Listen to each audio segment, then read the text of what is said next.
You TV crime station में स्वागत है आप सभी दर्शकों का। मैं आपके साथ मोहम्मद यूसुफ। आज पुलिस डिपार्टमेंट को एक बहुत बड़ी कामयाबी जो है वो मिली हुई है। गोविंदपुरा में जो एक ही परिवार के 6 लोगों की दर्दनाक हत्या की गई थी जमीनी विवाद को लेकर, इस सिलसिले में आज विजयपुर पुलिस को एक बहुत बड़ी कामयाबी मिली हुई है। कई आरोपियों को पुलिस ने गिरफ्तार किया हुआ था। इसी सिलसिले में एक आरोपी जो है वो फरार चल रहा था, जो है वो इटंगियाड़ के रास्ते पर फरार होने की कोशिश करता हुआ जब नजर आता है तो बीजापुर ग्रामीण पुलिस के द्वारा उसको रोकने की कोशिश की जाती है।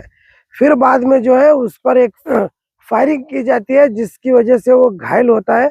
तो यहाँ पर आप देख सकते हैं कि हम उसी जगह मौजूद हैं जहाँ पर बीजापुर पुलिस ने उस आरोपी पर जो फायरिंग किया हुआ था। फॉरेंसिक टीम भी यहाँ पर पहुंची हुई है और आरोपी को जो है, घायल आरोपी को सरकारी हॉस्पिटल में जो है भर्ती किया गया है। और आइए इसी सिलसिले में जो है जिला एसपी ने क्या कहा, हम आपको पूरी कहानी जो है वो विस्तार से बताते हैं। ಒಂದು ಚಡಚಣ ಪೊಲೀಸ್ ಠಾಣಾ ವ್ಯಾಪ್ತಿಯಲ್ಲಿ ಗೋವಿಂದಪುರದಲ್ಲಿ ನಡೆದಂತಹ ಮರ್ಡರ್ ಪ್ರಕರಣಕ್ಕೆ ಸಂಬಂಧಪಟ್ಟಂತೆ ಈಗಾಗಲೇ ತನಿಖಾ ತಂಡವನ್ನು ರಚಿಸಲಾಗಿದ್ದು ಆ ತನಿಖೆಯಲ್ಲಿ ಈಗ ಒಟ್ಟು 38 ಜನರ ಆರೋಪಿಗಳನ್ನು ಬಂಧಿಸಲಾಗಿದೆ.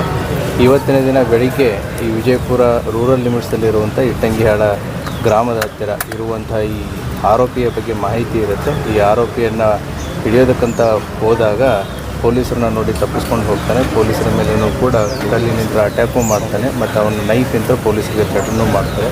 ಅವಾಗಿದ್ದಂಥ ನಮ್ಮ ತನಿಖಾಧಿಕಾರಿಯವರು ಗಾಳಿಯಲ್ಲಿ 2 ಗುಂಡನ್ನು ಹಾರಿಸಿದ್ದಾರೆ. ಆದರೂ ಕೂಡ ಆತ ತಪ್ಪಿಸ್ಕೊಂಡು ಹೋಗ್ತಿರ್ಬೇಕಾದ್ರೆ ಆತನ ಕಾಲಿಗೆ ಗುಂಡ ಹೊಡೆದಿದ್ದಾರೆ. ಅದನ್ನು ಹಿಡಿದು ಈಗ ತಂದಿದ್ದಾರೆ. ಅದನ್ನು ಹಾಸ್ಪಿಟಲ್ಗೆ ಅಡ್ಮಿಟ್ ಮಾಡಿದೆ. ಯಾವುದೇ ರೀತಿಯಾದ ಸಮಸ್ಯೆಗಳೇನಿಲ್ಲ. ಅದೇ ರೀತಿ ನಮ್ಮ ಇಬ್ಬರು ಪೊಲೀಸರಿಗೂ ಕೂಡ ಇಂಜೂರ್ಡ್ ಆಗಿದೆ. ಅವರನ್ನು ಕೂಡ ಆಸ್ಪತ್ರೆಗೆ ದಾಖಲಾಗಿಸಿದೆ. ಅವ್ರಿಗೂ ಕೂಡ ಹೆಲ್ತ್ ಕಂಡೀಷನ್ಸ್ ಸರಿ ಇದೆ ಅಂತ ಡಾಕ್ಟರ್ಸ್ಗಳು ಹೇಳಿದ್ದಾರೆ.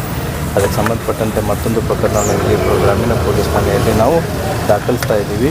ಚಡಚಣ ಗೋವಿಂದಪುರ ಪ್ರಕರಣಕ್ಕೆ ಸಂಬಂಧಪಟ್ಟಂತೆ ಇವತ್ತಿನವರೆಗೂ ಒಟ್ಟು 38 ಜನ ಆರೋಪಿತರನ್ನು ಬಂಧಿಸಲಾಗಿದೆ. ಇನ್ನೂ ಕೂಡ ತನಿಖೆ ಪ್ರಗತಿಯಿದೆ. ಸರ್, ಈ ಮಹೇಶ್ ಪಾತ್ರ ಏನು ಸರ್?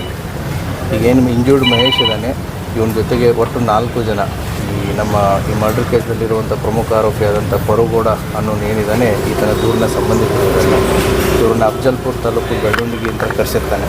ಸೊ ಕರೆಸಿಬಿಟ್ಟು ಇನ್ಸಿಡೆಂಟ್ ಆದಮೇಲೆ, ಇವರೆಲ್ಲ ಇನ್ಸಿಡೆಂಟಲ್ಲಿ ಇನ್ವಾಲ್ವ್ ಆಗಿರ್ತಾರೆ. ಇನ್ಸಿಡೆಂಟ್ ಆದಮೇಲೆ ಇವರು ತಮ್ಮ ಸ್ಕಾರ್ಪಿಯೋ ಕಾರಲ್ಲಿ ತಪ್ಪಿಸ್ಕೊಂಡು ಹೋಗಿರ್ತಾರೆ. ಈಗ ಅದರಲ್ಲಿ 4 ಜನನ ಏನು ಬೆಳ್ಳುಂಡಿಗೆ ಅಫ್ಜಲ್ಪುರ್ ತಾಲೂಕಿನಿಂದ ಕರ್ಕೊಂಡ್ಬಂದಿರ್ತಾರೆ. ಅದರಲ್ಲಿ 3 ಜನ ಸಿಕ್ಕಿದ್ದಾರೆ. ಅದರಲ್ಲಿ ಮಹೇಶನು ಕೂಡ ಒಬ್ಬ. ಇನ್ನೊಬ್ಬ ಆರೋಪಿ ಹೆಸರು ಗೊತ್ತಿದೆ. ಇವೆಲ್ಲ try to trace in as early as possible. ಬೇರೆ ಏನಾದರೂ ಇದೆ ಸರ್ ಪ್ರಕರಣ ಸರ್ ಕೇಸ್? ಅದನ್ನೆಲ್ಲ ಇನ್ಮೇಲೆ ಗೊತ್ತಾಗುತ್ತೆ. So we need some time to dig more details. Sir, 15 ಲಕ್ಷಕ್ಕೇನೋ ಇದನ್ನು ಅದು ತನಿಖೆಯಲ್ಲಿ ನಾವು ನೋಡಬೇಕಾಗುತ್ತೆ. ಇನ್ನು ತನಿಖೆ ನಡೀತಾ ಇದೆ. Will see what is it.